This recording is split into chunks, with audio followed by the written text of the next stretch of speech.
This week on the podcast, Carrie and I are doing part 2 of the mistakes people make when they visit Walt Disney World for the first time. But first, we're covering the after-hours parties and did Disney cancel Christmas? Stay tuned to find out.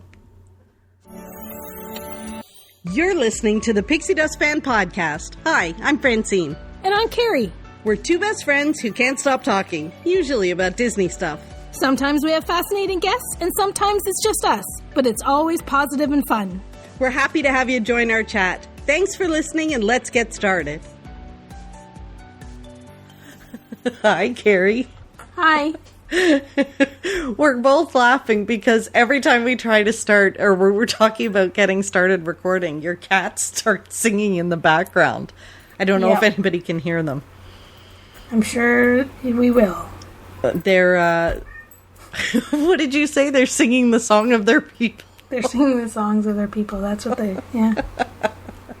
It's Figaro. He wants to go outside, but it's rainy and yucky outside, and he's not going outside even if it wasn't rainy and yucky. He's inside today. Right. So now he's squawking meow, at you. Meow, meow, meow. And how are you doing today? I'm all right. Good. How about you? I'm good. How are you? I'm good. On this rainy day. Yes, it's a bit of a rainy day here, but yeah, I'm doing good. I'm doing good. We had some great feedback on our podcast from last week. It was really good feedback. So we're going to get to that. We're going to do like a part 2 of the planning mistakes that people make, because this is good. We're getting into the topics of planning because with any luck, I'm going soon, I hope. We're just waiting to hear what's going on with the border and flights and all sorts of stuff. But yeah, so I'm very excited. So it's good to start talking about planning. Yeah. But one of the things that was coming up all over the social media was the holiday parties and stuff. Christmas. And, yeah. And somebody actually commented on one of my posts, and I deleted it because it wasn't very helpful. They said, Disney canceled Christmas. You should boycott them. And I'm like, what? And I guess I hadn't really paid much attention to all of the details yet because, of course, I'm just focused on going soon and not the holiday time. So you and I did a little bit of research on the parties to take a look and see what on earth he was talking about. Yeah. I don't like negative comments like that. and it's halfway to Christmas. Woohoo! Oh, Carrie, seriously. Like, I'm not a big fan of Christmas. Like, it's just not my I don't like the big holidays like this. And everybody, like, it's halfway to Christmas. Can we just enjoy the summer? We were just halfway to Halloween a couple weeks ago, wasn't it? Like, it just seems like yesterday we were like, woohoo, it's halfway to Halloween party, Halloween. We were debating what the Halloween party might look like or the decorations or whatever. And then it seems it's halfway to Christmas and we got to think about what Christmas entails. Why can't we just enjoy the summer? I know. The summer. Yeah. That these people look forward to all right? Winter and spring. There's too many of these Christmas people. And it's funny because I posted something online and said, like, it can't just be me. Like, I'm not ready for Christmas or whatever. And I thought, let's see how many people feel like me. Yeah, not a lot. I just kind of ignore it. Like, the Christmas thing, I hadn't really paid that much attention to it because I was like, yada, yada, yada. Like I said, it was Halloween a couple weeks ago. Now it's Christmas. I'll look at it later. Like, I wasn't overly excited that, oh my goodness, I have to see what the heck they've said. I thought I'll look at it a bit later. I'll catch up on my news later. You weren't feeling the holidays right now. No. Well, there's all of this chatter about the parties, and they are more expensive than prior years. And yes, they're an after hours. Exactly. Event. They are not the Halloween and Christmas parties. They're after hours events, which were traditionally more expensive anyway. And fewer people. Because they're very limited in capacity. So it's kind of, it's looking like that's what it's going to be. Yeah. It looks like there is not a parade. Like, when I went through all of the details and I'm thinking, okay, so what's the big difference? Like, why are people having a fit? And quite honestly, it looks like it's the fact that there's no parade. It looks like there might be cavalcades and character sightings or whatever. There is a fireworks show. Minnie's Wonderful Christmas Time Fireworks Show is going to happen at the Magic Kingdom. Nice. And, you know, after hours access, less time waiting for the attractions, holiday-themed attraction overlays, and Cinderella Castle projections. But it does not sound like they're going to be putting the icicles on the castle. Which, I'm okay with this. I really am okay with this. It sounds like, and people were having conniptions. They're like, oh my gosh, Disneyland's going all out. Why isn't Walt Disney World? Because Walt Disney World is turning 50. Exactly. Every year they get a big Halloween, they get a big Christmas, whatever. They only turn 50 once. Let's let her have it. Yeah, the 50 decor and the 50 celebrations are they have pressed like their priority over an annual Halloween party or Halloween decorations and Christmas decorations, because like they put decorations everywhere usually, right? Like it's everywhere. So imagine, you know, the efforts and planning and money spent to overlay the parks with 50th for them for 2 months, well, Halloween and fall, and then for Christmas to put up. They can't put up the same stuff that they do. So like it makes sense that they would tone it back, and I don't know what they would have done. Like, was this the plan all along, or is this because maybe they can't like what do they do when there's an anniversary? And then they already have regular plans in place, like that. Like when they've had other anniversaries, and maybe they've made the castle a cake or whatever. Like there probably wasn't all of those festivals and parties and things that they would usually. There wasn't. Have. There wasn't. Like I don't remember 10 times more activity and things to get in the way compared to back then. Yes. And really, like the 50th should take precedence. It should be the priority. It's a big event. Mm-hmm. And I noticed they're saying because they are doing holiday stuff at all of the parks, as they always do. So the Magic Kingdom will have the party or the after hours event, and it includes treats this time. So it includes, like, you can get ice cream, popcorn, bottled beverages. Although, like, really, how much popcorn can you eat? But whatever.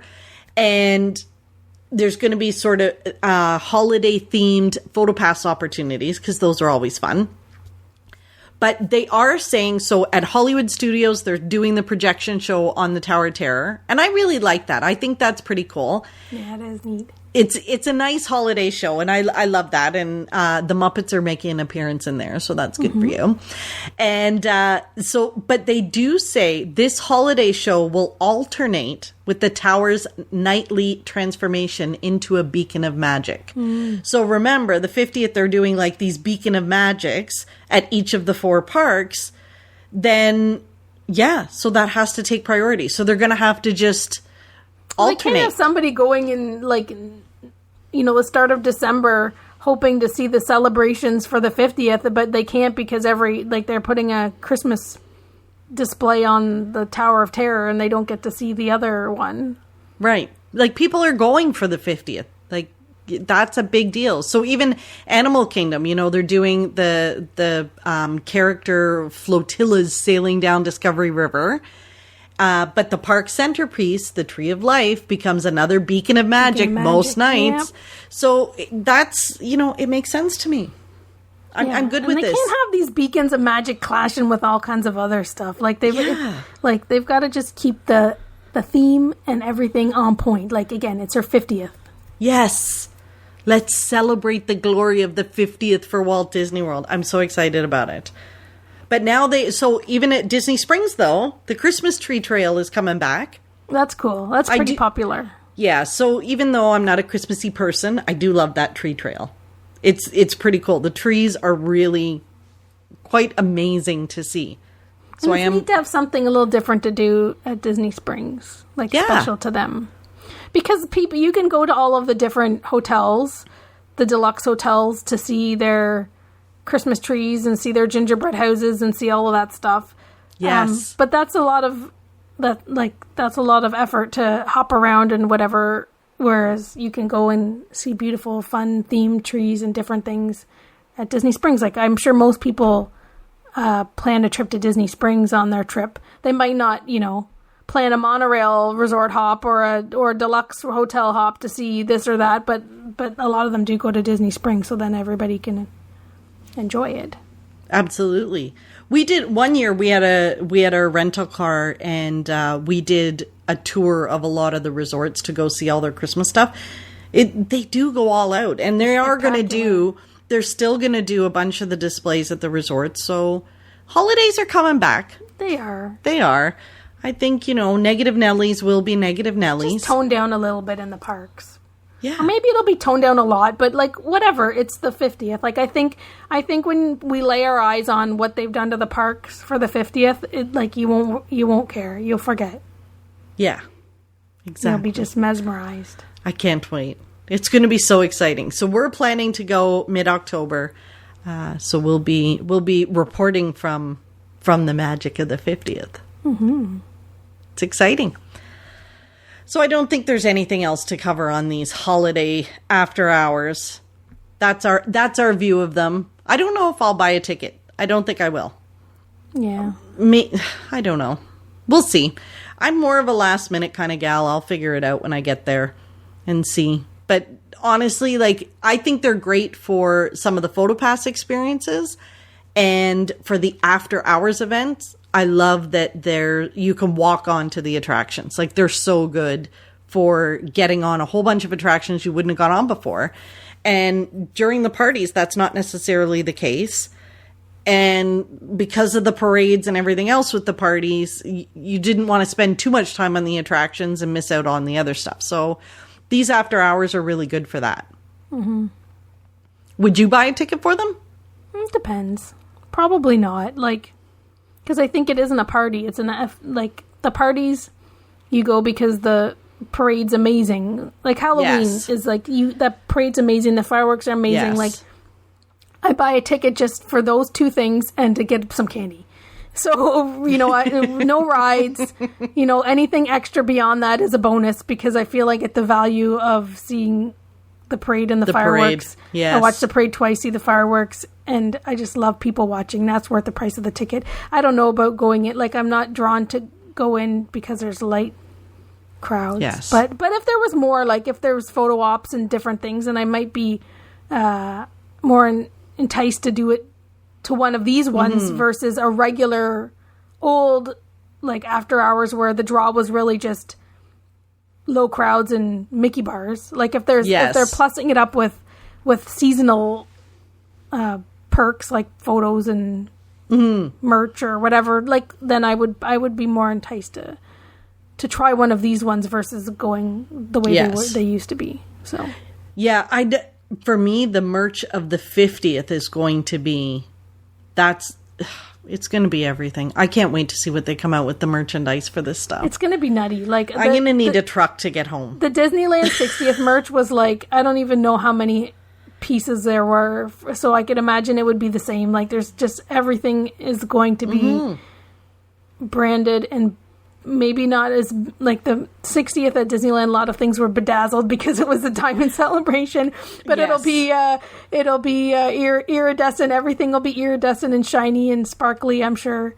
As long as they don't bedazzle it all, because I'm not a big fan of the bedazzling when they put all these little crystals and stuff on it. But even with the 50, the Fab 50 collection, that there alone allows so many merchandise opportunities. Oh my goodness. The stuffies that are going to be gold, the pins. So this week they showed the Mickey Mouse and the Goofy statue. And when they did the Mickey Mouse, the first one, they, at the end of the video, the iridescent castle transforms into a castle that's got 50 blocks. Like they've cut it, they've made it into like a puzzle, or not a puzzle, but you know what I mean? Like they've divided it up into 50 sections. And so I was like, yeah, there's 50 of them there. And they put the Mickey in the very first section, and then Goofy's in the next section. So then I thought, oh boy, that's a pin set right there. Like that's something that's going to go on the wall. Maybe there'll be some sort of a draping. Maybe it'll be like, I don't know, but I can see that being something where we're going to stick all those 50 gold pins. Oh, the pin collections that can come out of these things. So the pins, the stuffies, the keychains, the t-shirts, everything. Oh my goodness. That will be, when I saw the unveiling of the Goofy one, they had Bill Farmer introduce, so the voice of Goofy, introduce it on Instagram. And let me tell you, at the end, when he started talking, so he was talking, then they showed Goofy, and then he was voicing Goofy. I could have burst into tears. It was like all the goosebumps. It was so incredible. I'm so excited about this celebration. You know what my biggest challenge is going to be now, Carrie? When I go in August, not buying all the things. Because there's going to be all the things in October. You just buy them both times. I don't know how I'm getting home.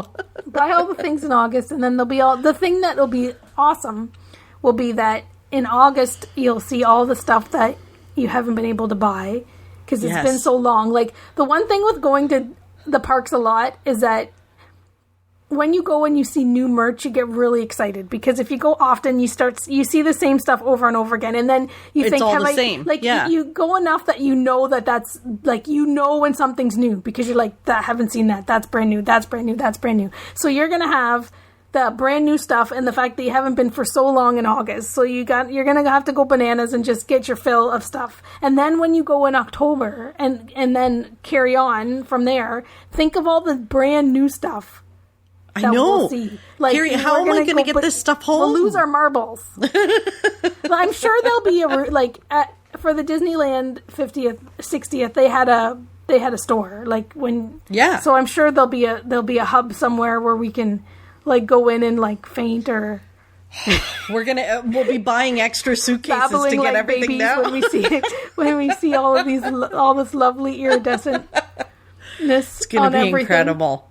I'm just so I watched. There was another girl, Canadian girl, that went down last week on Instagram, and she was doing it on her stories.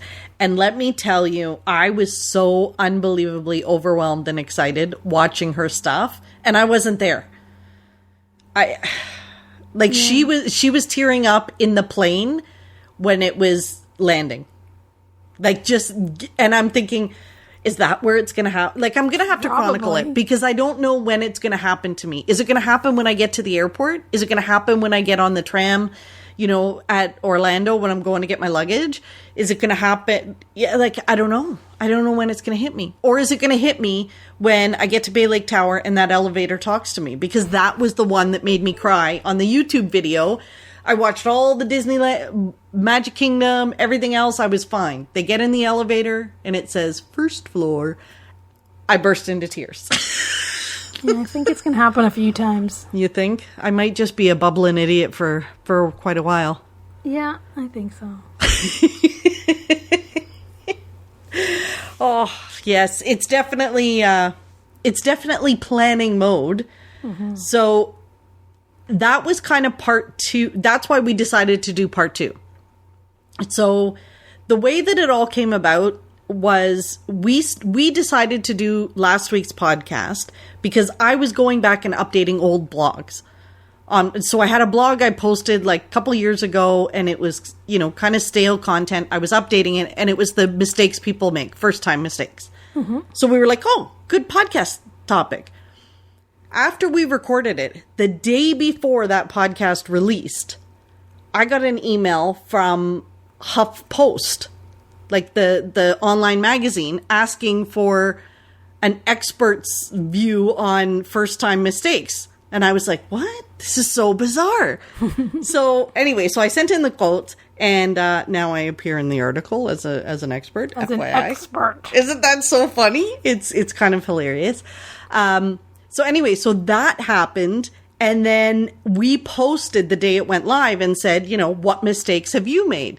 And we got tons of responses of really good, it's almost like a double click. It's like, let's drill into all the mistakes that you could do, and they're a lot more specific. Yeah, that's the thing. Ours are more general.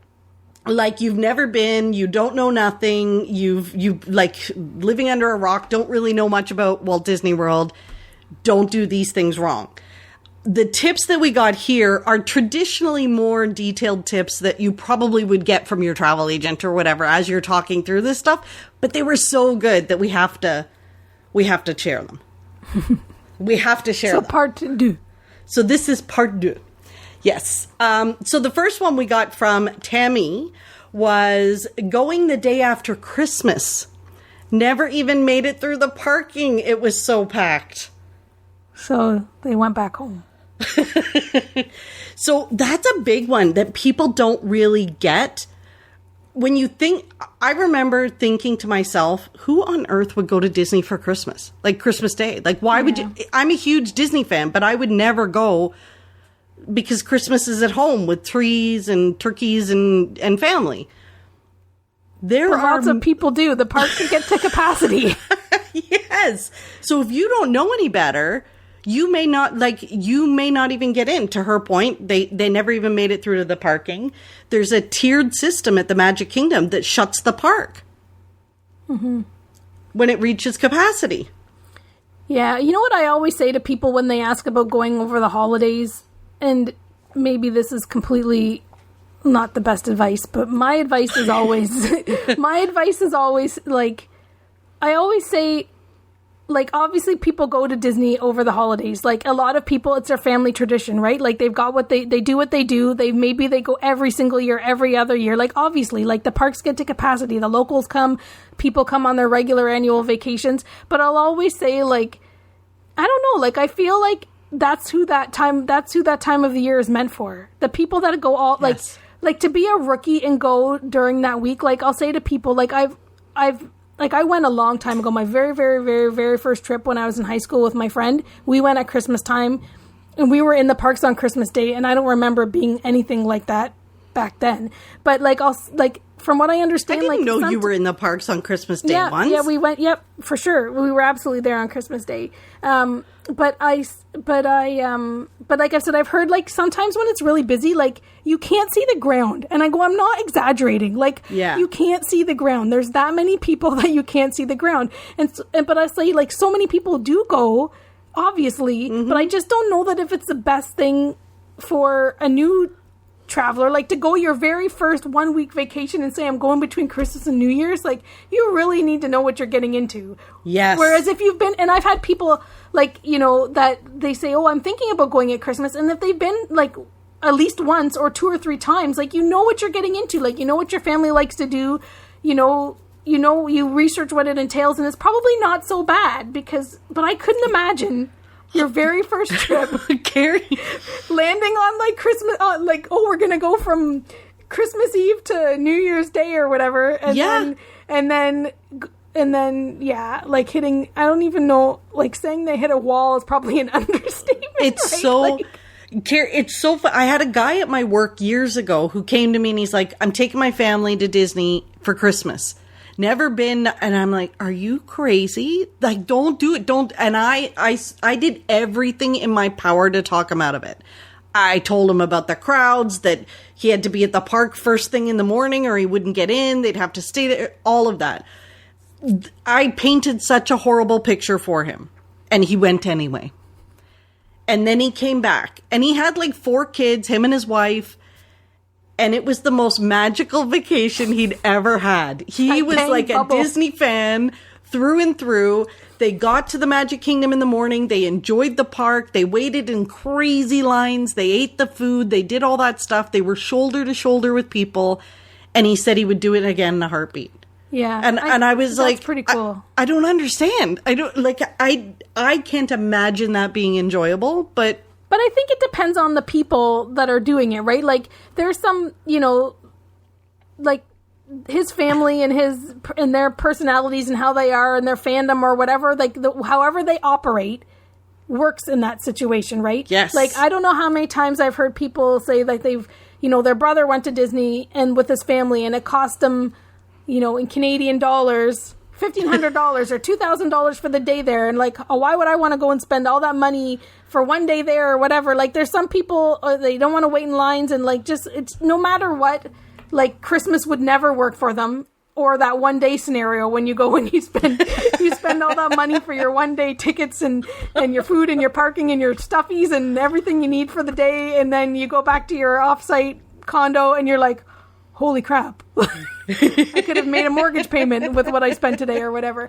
Like, there's some people that no matter what, because of this, like, because you've had that situation, it's hard to change your mind. And if you were to like plop yourself there at Christmas time and be totally unexpected and have a horrible experience, like, I don't know how you work your way out of that. Like, certain people may never change their opinion if they've been given a certain experience, whereas this family, obviously, it worked for them. And maybe it works for a lot. Like, if they kind of have, maybe you helped with setting their expectations. Well, that's what he said. It is what it is, right? He's like, we expected the most horrible time because he's like, so we were pleasantly surprised we even got on any of the attractions. So it worked. But you have to be so aware of the crowds. Like, it's such, you know. And I think as time goes on, we have a lot less patience for waiting too. Oh, for sure. Like, so. Yeah, that's true. Well, we also got, so speaking of the crowds and all of that stuff and being aware of that, Laura said, underestimating the travel time between the resorts in Disney Springs and the park, especially on the 4th of July, when we tried to get from Disney Springs to the Magic Kingdom. We thought it would be quicker taking a minivan, but couldn't get one and ended up taking an Uber. The driver was saying in the car when we were stuck in the crazy traffic, we need to get these guys to the fireworks for the July 4th. They're all the way here from Scotland. Then we forgot with an Uber, you have to go to the Ticket and Transportation Center. So then we had to get the monorail. It was pretty stressful, but we made it. Thank heavens. The fireworks were worth it, though. Like, just as they were turning around the train station. Can you imagine? And that is, it's true, though, but the traffic on times like that can be absolutely horrendous. Especially during the busy times, July 4th, Thanksgiving, on Christmas. A Run Disney. Watch you. Have you ever? Oh my, Carrie, do you know how many times I've just done that? I'm so directionally challenged at the best of times that there was once a Run Disney thing going on. We were trying to get to the Magic Kingdom from, I can't even remember what resort we were staying at. I was driving. We ended up in Celebration, not once, but twice. And then we finally just said, forget it. And we just went for lunch somewhere, I think on International Drive, and waited for the race to be over because we could not figure out how to get to the Magic Kingdom.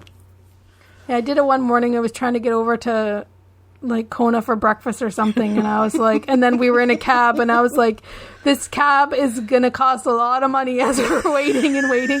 Like, I think it wasn't that bad, but it was probably like, you know, and this was like, yeah, this might have been in the very early days of like Uber, maybe, because I think I was with my niece. And the detours. Yeah. Like, there's so many detours, and then you're sitting in traffic. Like, the Disney roads generally, there's not, like, stop and go. Unless you're, like, leaving the Magic Kingdom on the 4th of July and the fireworks are over. Or Hollywood Studios parking lot. It's traditionally horrible to get out of. But on those Run Disney weekends, oh my goodness, you can't get anywhere. Yeah, they route everything to different places, and yeah, it's crazy. Yeah. Anyways. Okay, so being aware of the crowds and all sorts of stuff. That's a good one. Timing for your travel. Travel time is good. Yeah, that is a big one too. Getting from park to park, resort to park, setting enough time to get there is huge. Especially if you have dining reservations on the other end, right? Well, and even after when the parks close, like being able to not have the feeling of rushing, right? Because that's stressful too. Like, or, you know, after when the parks close, like waiting because there's so many people leaving, but like to be able to be like, whatever, you know, shop a little bit, take your time so that you don't feel the stress of like everybody. Yes. Well, running and then you're waiting. You're going to either wait either way. You're going to wait while you like grab an ice cream and sit somewhere for a while, or you're going to wait at the bus stop.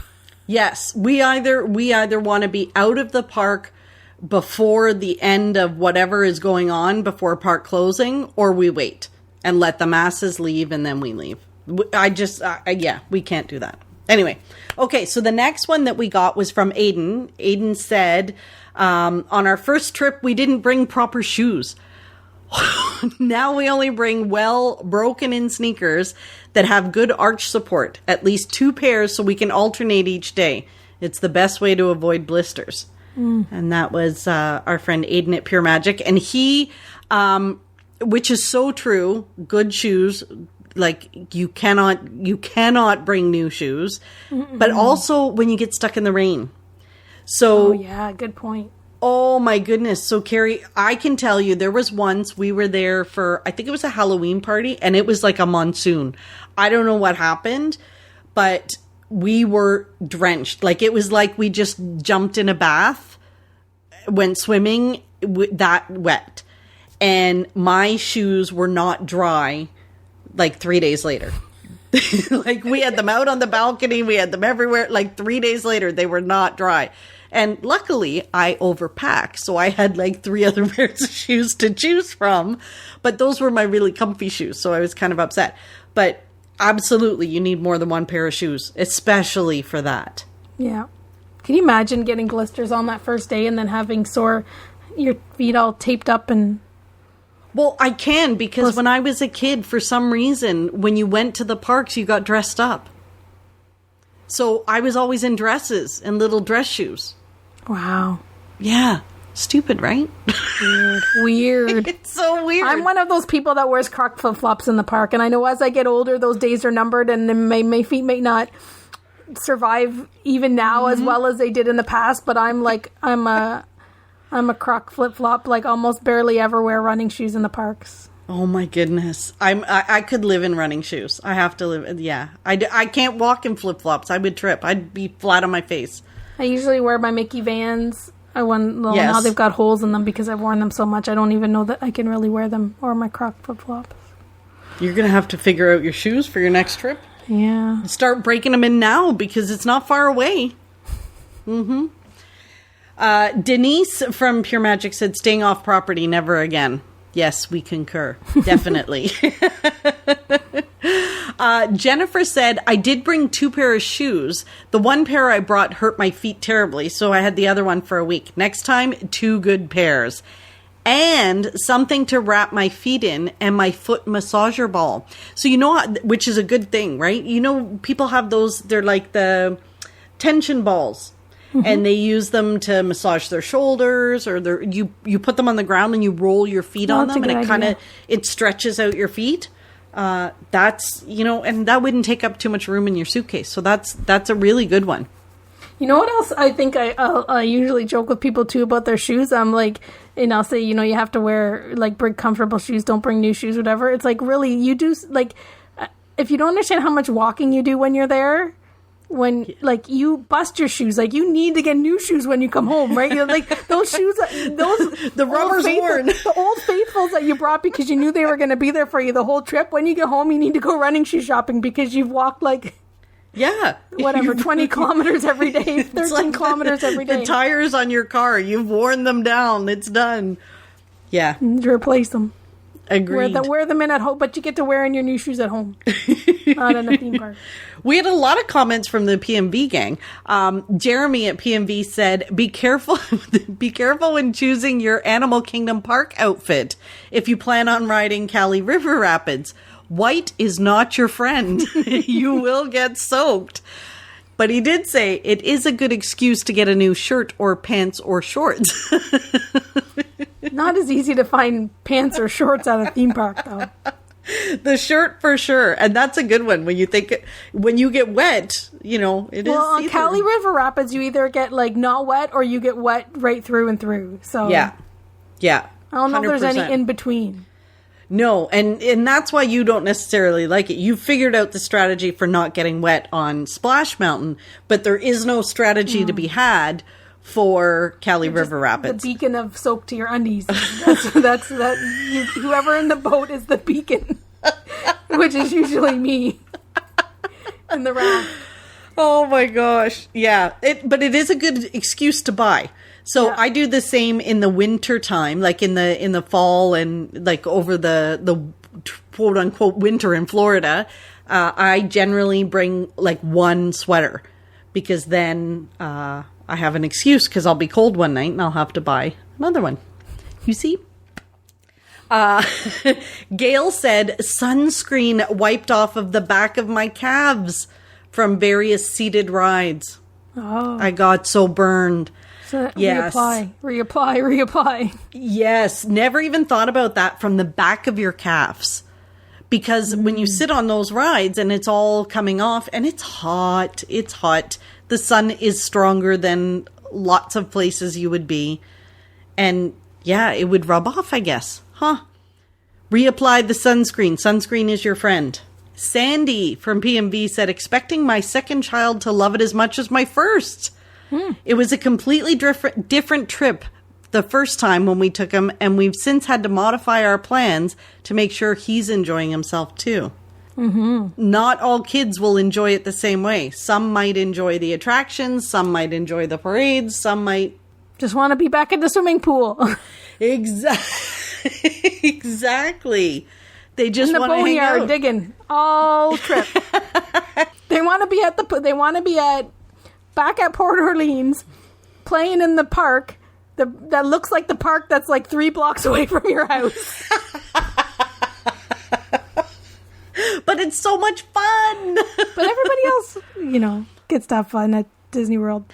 Okay, so then Karen said, rookie mistake was booking a resort change in the middle of our trip.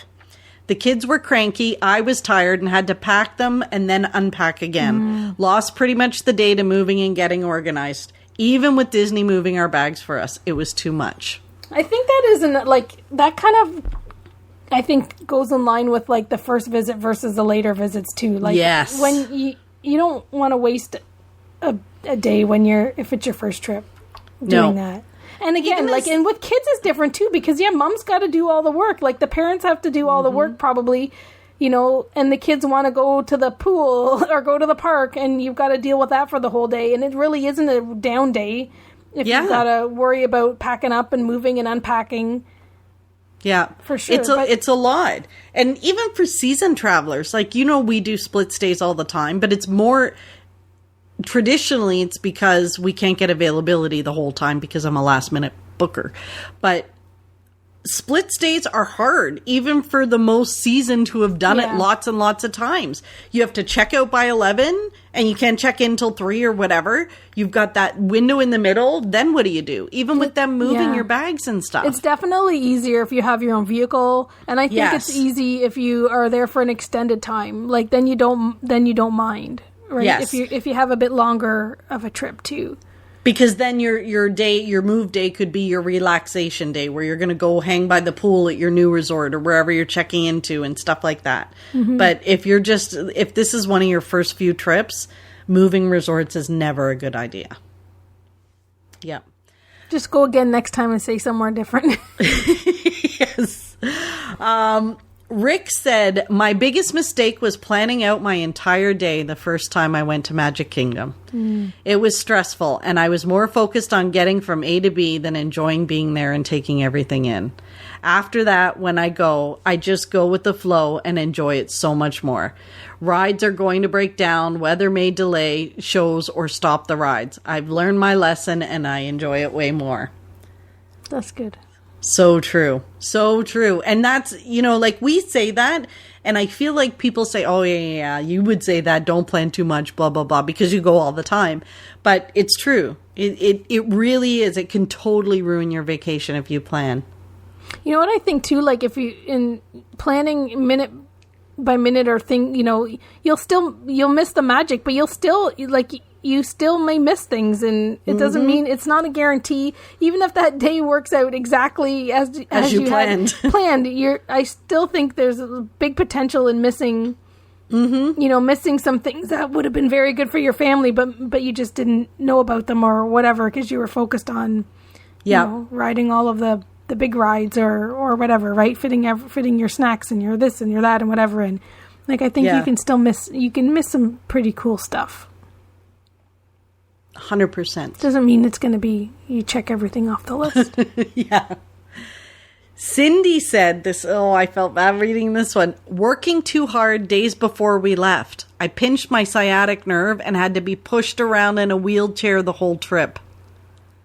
Ouch. Yeah, that is ouchies. It's never fun to be in pain at the parks.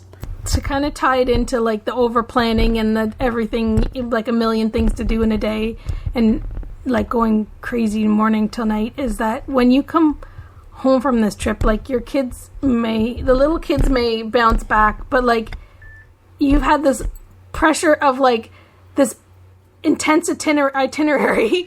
You've been, the pressure of making sure everybody is where they need to be. So there's like the mental anguish and the mental pressure of you maybe not enjoying the magical moments because you've got this intense schedule. You went from morning to night nonstop, and you come home and you've got to go to work the next day. Like, hopefully, maybe you've... Yes. Like, I think people underestimate, like, one thing that comes with, like, that go, and not giving even if you had a moderately, not even intense, moderate planned trip where you were spending a lot, you'd still probably come back and be like, wow, that was a lot of fun, but boy, like, that's a different type of pace than I'm usually on my vacations when I'm laying beside the pool for 7 days or whatever. So imagine like a go where you've busted, you've got to go shoe shopping by the weekend because you've busted your runners and you've got to go to work. You come home on Sunday and you've got to go to work tomorrow. Yeah. Like, that's good. That's a good tip. Plan for a day or two downtime when you get home. And I know there's a lot of people like that, you want to maximize all of your vacation days, but there are people I know that definitely make sure they have the couple days when they get home. Like they'll purposely come home on a Friday so that they have the weekend, or even try to take a day off or two before to like really prep. And I would think that with traveling with children, having those couple of days to make sure you're ready before you go are probably just as valuable as the days on the end to recuperate, right? But yeah. Yeah, it makes such a difference. And, when you think about all of the stuff that you're doing when you're there, pushing someone in a wheelchair is also a lot of hard work. Thank goodness for those scooters now, because let me tell you, when we used to take my parents and they had wheelchairs, it was a work. I was exhausted, and I was a teenager then, so I had energy. I can't imagine doing it now. Like, because the roads are not flat anywhere in any of the parks. I can tell you that right now. Animal Kingdom is the worst. Cobble. Exactly. No, dear. We got another one here from Kimberly at PMV, who said, the mistake I make every trip and will continue to make every trip is having too big of a list of things I want to try in the way of food and snacks, and promising myself I will try lots of new things, but then always end up eating all my favorites and hardly having room to even try a few new things on my trip. This is Kimberly at PMV. Kimberly, I concur. Jessica said she makes the mistake too. And Angela said, look at it as more of a challenge than a mistake. Challenge accepted. We do the same thing. We have all these plans of we're going to eat this, we're going to do this. I have learned to this point now that I am just going to limit it. Like there'll be 2 or 3 things that are on my must-do list. And be realistic. That's it. Because you have to be realistic. Like the bread service at Sanaa, I have to do. And you know what? This is really going to... So, I have to go and try it. But you've never tried it either. Mm-mm. So I might have to try it twice. If I finally try it in August, I might have to try it again with you in October. Hopefully you like it, or else I won't get to go in October.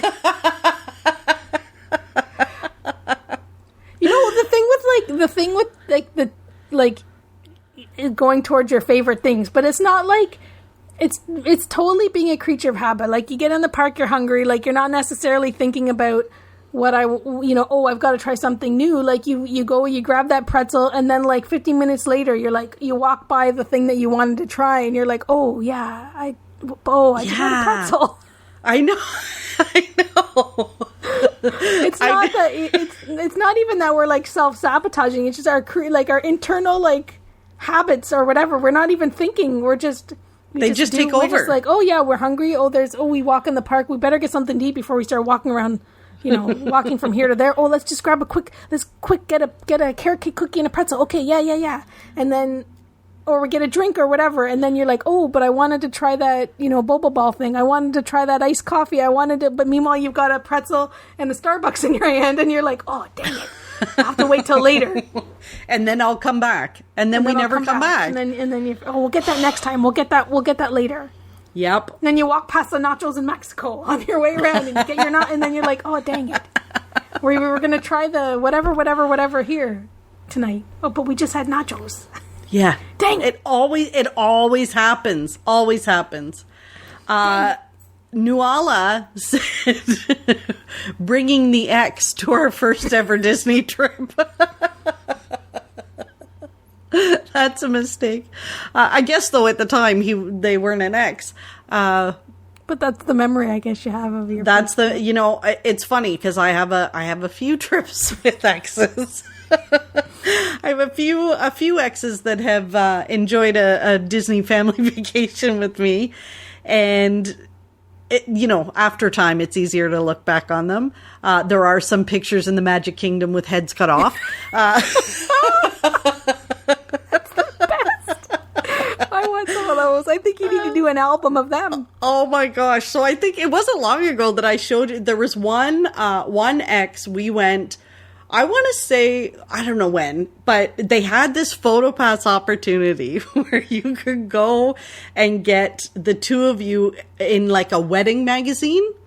And they put the wedding magazine frame around you and they gave you the bride and groom ears to be pictured in. So of course, we were madly in love and him and I went and had this picture done. So, afterwards, after we broke up, I taped over because I really liked the picture of me in the bride thing with the ears on. So I taped a picture of, Fred Dryer over his head in the picture.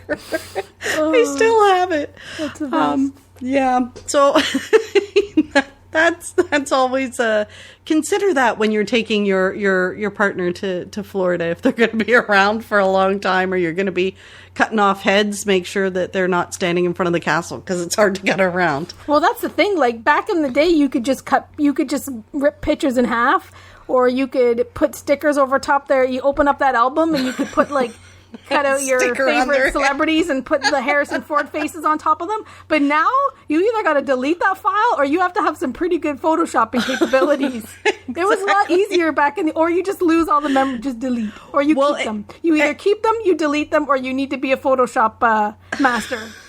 And you see all of these people. Do you ever see those on Facebook where people are saying, "Can somebody take out this person?" Yeah, that guy that does all the guy where they say, "Can you do this to me or that to me?" and he takes it like literally and gives them. Some of those Photoshop things are hysterical. Like, can you make my boyfriend a handsome chap, and so he'll put like a chapstick in his head and whatever he does stuff like that. I can spend hours looking at those and just cracking up. They're funny. Oh my gosh. Okay, so maybe that's a side business. What's that? Taking your ex out of those trip pictures. Oh my goodness. Yeah, maybe that's a side business. Make new photo albums for them. So we edit the pictures to take the ex out, superimpose different things in, and then print them out a nice new trip album. Can you make all of mine with Harrison Ford? Memory erased. You can take out all my exes and put in Harrison Ford. Yeah. Or put a character or something. We'd have to have a good inventory of pictures to pop in. Absolutely. Oh, Carrie said booking things, not you, booking things too early on day 3, jet lag kicks in by then, since 2 nice early days and 3 late ones. So she's talking about booking things after you arrive, you book them too early in the morning and you got jet lag for a couple of days, especially for those people coming from Britain and stuff. And you've got the time difference, the jet lag. But also, big time. We don't really have to worry about that, but anybody that's on a time zone change. But you know what? Another thing, too, the same sort of thing is another thing I'll suggest to people is doing early things earlier in, like, jet lag aside, so not the situation, but when you have no jet lag, like, right. Put the early things earlier in the trip, because as the trip goes on, it's going to be harder to get up in the morning, and you're going to be more tired. That's so, like, imagine doing, true. like, getting your I finally got that princess breakfast at Magic Kingdom on day 6. But it's like, but we have to be at the 6:55. It's early magic morning, and I got a 6:55 reservation. Like, we got to be on the bus by 4 a.m. We'll call a cab. Like, you know, they make reservations so early they can't even take Disney transportation to get to it, and it's like on day 5 or 6 of their trip. Yeah. And think about how you, like, earlier in the trip you're more excited too. The kids are more excited. It might be easier to get the kids up and moving. By day 6, the kids are falling asleep in their cereal. 3 full days of, like, running, like, and maybe, like, when I say 3 full days of running in the park, but just 3, you don't have to be there from morning to night to get exhausted. Like, just 3 busy, like, exciting days. And being in the heat. And being in the heat. Yes. And so, you know, sometimes it's a bit easier to plan some stuff like that earlier in the trip, and allow later in the trip, you know, maybe your itinerary is a little bit looser, because you're all excited those first couple of days, right? Like, nothing's going to stop you. Yes. If you're going to do 3 full days and 3 days downtime, you do your 3 full days up front. Get them done and over with, because you're going to be exhausted regardless. Exactly. And you're running on adrenaline because you're so excited to be there. But imagine, like, having that and then having that adrenaline that you're in your favorite place. Yeah. But then having jet lag. See, when we go to going to California, we, like, from the East Coast to LA, we get the benefit of arriving because the time change. So when I went to the D23 Expo the first time, we did a week at Disney, or time at Disneyland, and then we did the Expo. And the Expo means, like, getting up and, like, getting in line. Like, back then, it was getting in line at 6 o'clock in the morning. Now you just sleep over. People just sleep on the floor. But back in the early years, you got there around 5:30, 6 o'clock. And so we had a whole week of, like, we adjusted to the time zone, and then a whole week of, like, running around the parks and having fun, and then we had to get up and go to the Expo. Then the light bulb went on, and we've never, ever, ever, ever, ever done that since. So we arrive the day before the Expo starts so we can get our tickets. And then the next day, because our body your internal clock, our internal clocks are still, like, on the East Coast. Like, getting up, or, like, by the time you're coming home after an extended trip to LA, your body's finally adjusting to the fact that you're not 3 hours ahead or whatever we are at home, right? So it's no problem. Like, we can arrive, and then the next day we're up at, like, and no problem getting up for those 3 Expo days, because you've got the adrenaline, but you've also, your body's saying, yeah, it's time to get up. Like, yes. Like, and you're still on that time. Yeah. And so we started to do that, and we've never done it the opposite way. Like, we learned the hard way. Like, totally imagine makes sense. Spending 3 full days at the Expo after spending, like, a week at a park, being excited, running around, doing whatever. It's exactly what we're talking about with Walt Disney World, right? Like, you've got to make sure that you factor in the jet lag and the time difference. Yeah. Big time. For your plans. Unless you can make it work, like, in that case. That's the only Yes.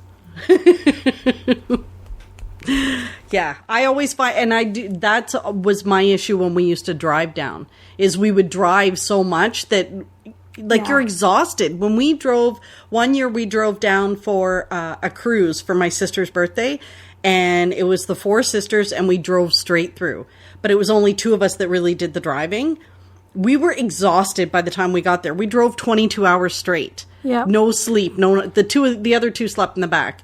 By the time we got to our hotel at Cocoa Beach, we went to the bar for a drink, and I swear to God, like, we had 1 beer each, and we were toasted. Like, it was done. So it kind of wrecks, like, there's a possibility of it wrecking your first day or 2. 100%. And that's, and the same with, driving there, you're on when, like, talking about whether you should drive or not, driving there, you're on the adrenaline too, right? You're going on vacation. Like, imagine after a week, like, you really need to have the time. Yes. You because really, driving really need to home, have the time. like, is miserable because you're going home. And then you might have to go to work the next day on top of it. Like, you spend an exciting week, even if on a cruise, like, you've just had this amazing week, and then And if you're in a theme park, home. you're running around, and then you have to drive home, and then you have to go to work. Like, that drive home is like... Yeah, you need to plan for the time. My dad was right. He used to make us do it over 3 days. Like, we would only drive for like 6 hours a day. But, you know, you also have to have the time to do that. So that's definitely a big one. Okay. Next, this is an agreement with us, and a nice comment too. So Nicole said, I just listened to this episode and I think it's one of my favorites so far. Thank you. Totally agree with all your discussion points, especially regarding Walt Disney World. We've lived and we've learned. Our park hopper was missed booking our second trip, and it was an immediate purchase once we got to the first park and realized that we hadn't booked it. We love staying on Disney property there. California does mean a neighboring hotel, though. So she agrees that needs to be included. I haven't overbooked our days, but have admittedly overpacked. LOL. And now, after booking our most recent Disney vacation with PMV, it is the only way I go, and I always recommend them. Very first thing to do when start planning a trip. Oh, thanks, Nicole. So yeah, see that, the park hopper. I know it's up for debate. Lots of people tell me they don't agree with the hopper. But, you know, I stand firm on that. I think having that flex, if you're spending all that, I would feel different if I had to pay for 6 hoppers, right? Like if I had to pay for a whole family of hoppers, maybe. But I just think... hopping's happening here. Yeah, like I just think when you're going and you're spending all that money to go on vacation, I think that flexibility is huge, right? Hey, kids, hop on the spot. That's your hop. That's what our parents would have said to us. Oh Get hopping. Yep. Good job. Helen said her mistake was having an itinerary. We just love to go with the flow. If you think this is your one and only trip, you will most likely be mistaken. It's addictive. Just have fun and a magical time. That is, see? Absolutely. 100% agree. 100% agree. Juanita said driving too many hours straight and then going directly to Hoop-de-Doo review on the arrival day. So tired and some headaches in our party. Also, that trip we had only 5 days total and the Canadian dollar was around 64 cents. Ouch! We had an awesome time, but that was too much driving for a short trip. And now we plan 12 to 14 nights with our DVC stays. Yes. Amen. So yes, we talked about that, the driving, but can you imagine going directly to the Hoop-de-Doo? I may have been the person with that headache. So Juanita could have been talking about you, Carrie? Yep. I don't sleep in vehicles when they're driving. Yeah. I don't think I can either anymore. It's hard. Okay, Holly said, underestimating the heat in the summer and the fall. Yes, that's a critical one. Having to stay cool in the summer and the fall. I don't think that I've ever been able to articulate properly how hot it really is. It is walking on the surface of the sun. It really is. Like, you feel like you could fry an egg on your forehead. It's the humidity. It is horrible. It is like a wall of heat. I can't even explain it. And I know I'm going in August, and I know I'm so excited to get there, and I'm going to melt. Like, I am going to melt, and I probably am not going to cover as much space as I'd like, because you have to walk a little bit and then rest. You have to walk from air conditioning to air conditioning. Because it really is hot. So don't underestimate what that does to you. Lots of water, lots of breaks, lots of aircon, lots of... And it makes you tired. Like, you need to get enough sleep when you're there when it's that hot too. Yeah. So somebody said using the call... So Heather said using the call center. They have no idea what's going on and gave me so much misinformation. So I asked her a little bit further about that, and she said, how things were working and little things after arrival, like being told we would have bed rails and had to call 3 times. So that is one of the things, like having those things set up and knowing who to call and what to do before you go. That's where an agent comes in, is because honestly, you could be calling the wrong call centers. You could be calling the wrong numbers. You could be calling and not getting these things set up, especially like bed rails and things like that you need for your kids. It can be a bit confusing, right? Like there's a lot of things to do there. That one's a hard one. Underestimating transportation time. Laura also said the same thing, and missing the dessert party at Epcot. Oh, so underestimating the transportation time, especially when you have parties to go to and like dining reservations. Jennifer says, taking NyQuil on the way to the park because my allergies were killing me. I fell asleep on so many rides. That's a funny one. That is a funny one. So you gotta be aware, which is one of the reasons that we suggest that you're going to bring your own medications when you're going. So things like that for allergies and stuff, because then you know how you react to them, right? Mm-hmm. The last one was kind of funny. I did have a chuckle when I read it. So the biggest mistake they made, Nicole said, was staying at an all-star resort. Never again. So, in fairness to the all-star resorts, they are getting an upgrade in the rooms. Like, the rooms are being refurbished. They were looking a little dated. They did need a good refresher.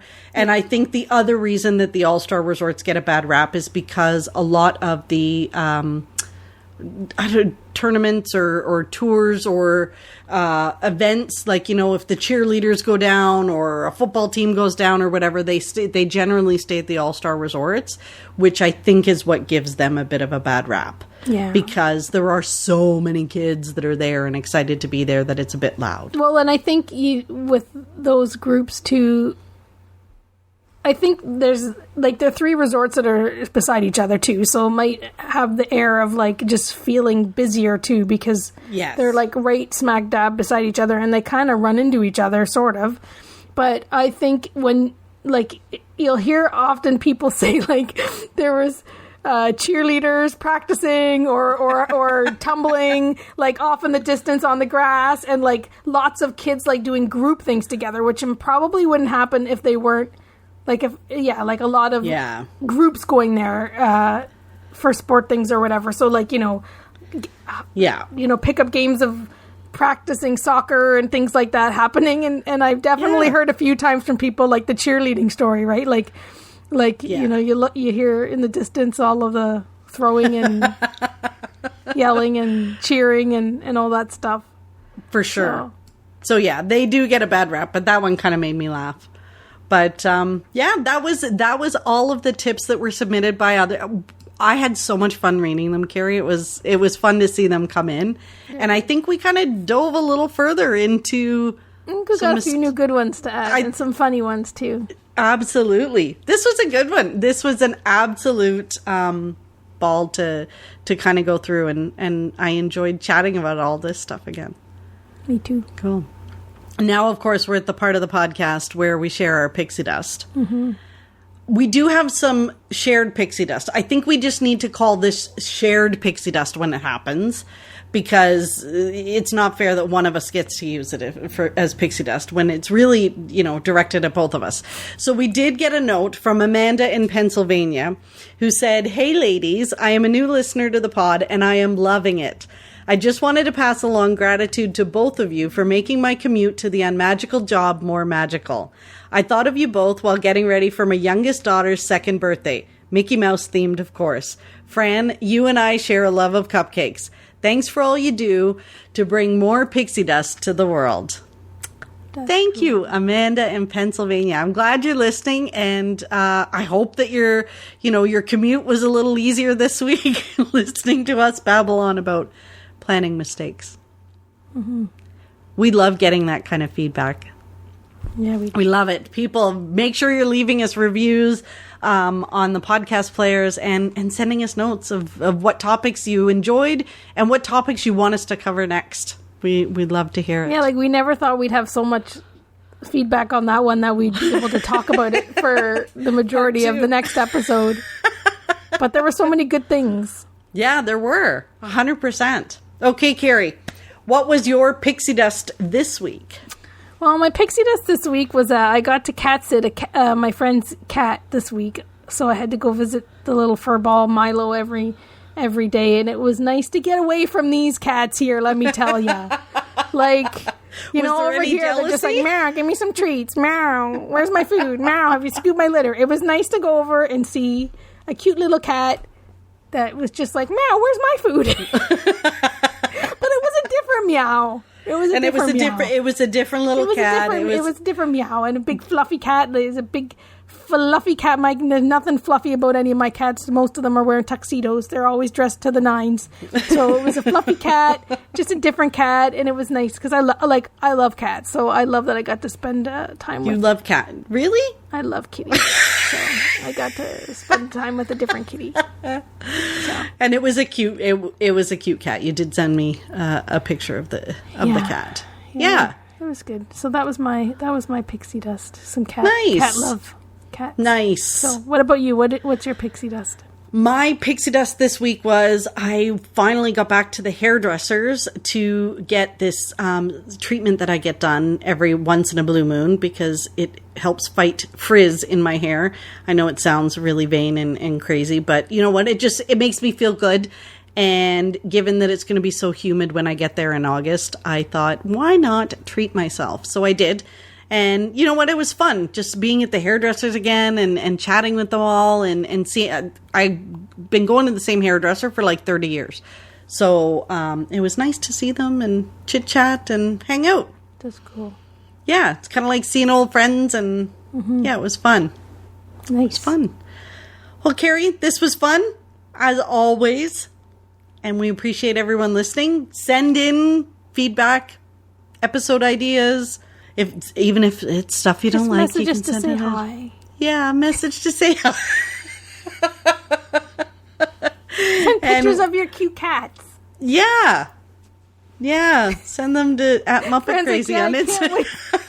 I can't wait for those ones. I can't wait for the 75 pictures of cats I'm gonna get. Pixie Dust Fan's Facebook page. Send her lots of messages with cat pictures. She would love to see that. She can't wait to cut and paste it and forward it to me. The good news is that Carrie has access to the Facebook page so she can go in and look at them all. So thank you again for listening, guys, and we'll be back next week. Bye-bye.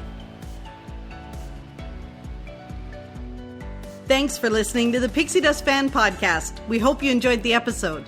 Make sure you're following us on your favorite podcast player so you'll get a new episode every week. And find us on social media too. We'd love to hear from you. Till next time, remember, you are never too old to be young. Chase your dreams and design your own happily ever after.